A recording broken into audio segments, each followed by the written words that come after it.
જય જલારામ, જય શ્રી કૃષ્ણ. 3 પેઢીના વ્લોગમાં તમારું સ્વાગત છે. સાબુદાણા બટેટાને મુરખા બનાવવાના છે. સાબુદાણાની વેફર. સાબુદાણા જે રાત્રે પલાળ્યા હતા ને એ સરસ પલળી ગયા છે. ત્યારે આમ તો આ 2-3 કલાકમાં પલળી જાય, પણ આપણે રાત્રે પલાળી દીધા હતા.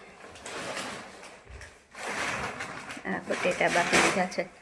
રાત્રે જે સાબુદાણા પલાળ્યા હતા ને એ અત્યારે થોડીક વાર બાફવાના હોય. આમાં પાણી નાખી દેવાનું થોડુંક, અને ધીમા ગેસે આપણે હલાવતું દેવાનું. આ રીતે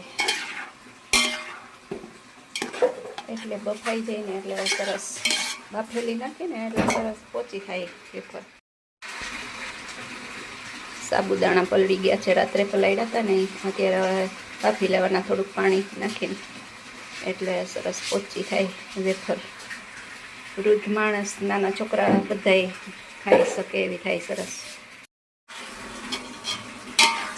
આવી રીતે વચ્ચે વચ્ચે હલાવતું રહેવાનું, નહીંતર નીચે બેસી જાય, તરત જ બેસી જાય. એમાં વાર ન લાગે, ચમચો ફેરવતું રહેવાનું. અને ઘણા છે ને ચાયણી મૂકીને એના ઉપર એ વરાળે બાફવા મૂકે. હું આવી રીતે પહેલેથી થોડુંક પાણી નાખીને આ રીતે જ કરું છું, બાફી દઉં.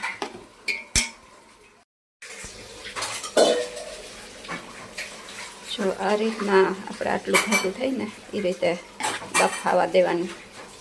હવે આ બફાઈ ગયું છે, સરસ થઈ ગયું છે. જો ઘાટું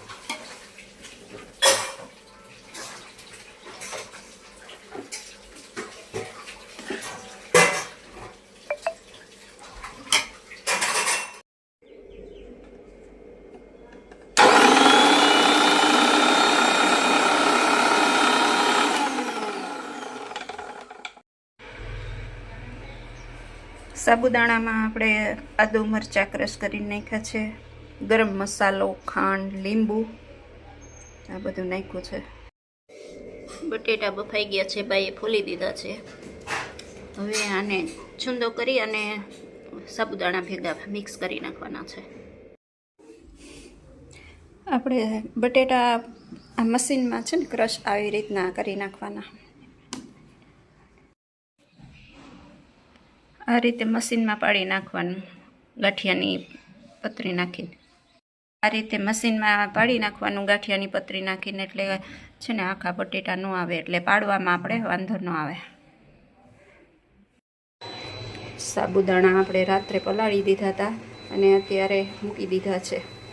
તો રાત્રે પલાળવાની એવી જરૂર ન હોય, પણ 3-4 કલાક તો પલાળવા જ પડે. મેં રાત્રે પલાળી દીધા હતા અને એટલે સવારમાં થઈ જાય. સાબુદાણા આપણે રાત્રે પલાળી દીધા હતા, અત્યારે ગેસ ઉપર મૂકી દીધા છે. થોડુંક પાણી મૂકીને આ ધીમા ગેસે કરવાનું છે અને ચમચો ફેરવતું જવાનું.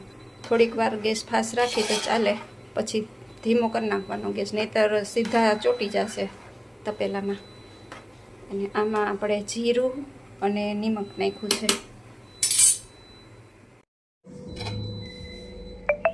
મસાલો રેડી થઈ ગયો છે આપણો. જુઓ, સરસ મિક્સ કરી લીધું છે.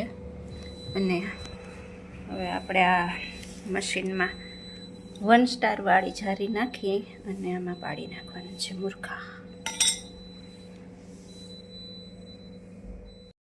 આપણે સાબુદાણાના મુરખા રેડી થઈ ગયા છે. આ વખતે આવી રીતના ગુજરા બનાવ્યા. બાને આવા બહુ ગમે ગુજરા. થોડાક કપાયડા ત્યાં બા કહે કે ગુજરા પણ નહીં, કે એ સરસ લાગે મને. અમારા બા થોડાક શોખીન છે, એટલે આપણે બાકી એમ કરવાનું.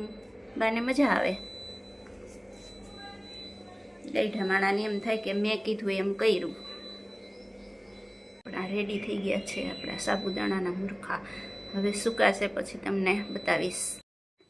ચાલો ફ્રેન્ડ્સ, આપણે 3-4 દિવસ પહેલાં જે સાબુદાણા બટેટાની વેફર પાડી હતી ને એ સુકાઈ ગઈ છે. હવે 3-4 દિવસ પંખે નાખી અને 1 દિવસ તડકે નાખી, એટલે આ સરસ સુકાઈ ગઈ છે. હવે જો આ ગુજરા પાડ્યા હતા આપણે 1 દિવસ, તમને બતાવ્યા હતા ને મેં, એ ગુજરા પાડ્યા હતા. અને એક દિવસ આ આપણે ગાંઠિયા ટાઈપની બનાવી હતી, સીધી એમને. એટલે આ હવે સરસ સુકાઈ ગઈ છે. આપણે હવે તળશું ને ત્યારે હું તમને બતાવીશ કે કેવી થાય છે. જો તમને અમારો વિડીયો ગમ્યો હોય તો લાઇક શેર સબસ્ક્રાઈબ કરવાનું ભૂલતા નહીં. Bye bye.